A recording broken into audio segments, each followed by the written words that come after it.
Oh, mate, can I get 2 Guinnesses, please? Yeah. Rich, Ron, the Richardsons were unexpectedly engaged, so we're going to look after you. What is that? Rolling pin? What are you going to do with that? You going to bake me a cake? I come here for a proper shootout with some proper men. A shootout, right, is a shootout! Like a western.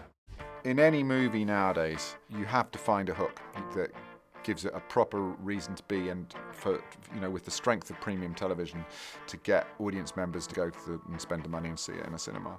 So while we were working on the script, as we said, who do you imagine is playing the brothers, basically, and all sorts of names came up, but Tom Hardy's name kept on coming up as being one of them. It was like a unanimous feeling that the actor of his generation is Tom Hardy. So we had dinner, and he was talking about the characters, and I hadn't said I want you to play Reggie or I want you to play Ron. I just had asked him to read the script. And as he was talking about both brothers, I started to think he could maybe pull it off and play both of these guys. Yeah, we can handle it. And at the end of dinner, he preempted me and he said, you know what, he goes, I want to do it, but I want to play both of them. And I just said, done. And we'd sort of talked about that possibility before. And for me, that was like a light bulb. Yeah, if we can get this one actor to play both of these parts, then that's going to be a big hook for people to go and see this movie. We'd rehearse it until we had it nailed, and then we would record Ron. And when we shot Reggie, we would play Ron's dialogue back in Tom's ear so he could react to himself, and he could interrupt himself. You're talking about being gangsters, right? Which is what we are. Don't.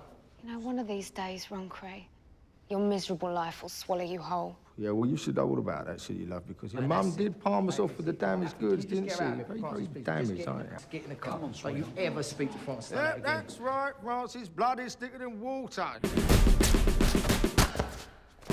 You would sort of, in a way, forget all of the technical stuff. That's just process, and it's a very difficult process, but it is only process. As if the actor hadn't been able to pull off being 2 completely different people, then it wouldn't have worked. You do actually genuinely forget it's the same person playing the roles. He gives his life to the film. He gives his life to the characters. The way he can do it and the way he approaches it, I think they're more important to him than he is. He inhabits these guys and thinks about them all the time. And what he gets back is this incredible performance. It's unbelievable, like the transformation is ridiculous. To the point that when he's doing a scene as Reggie, I'm just like so comfortable and happy.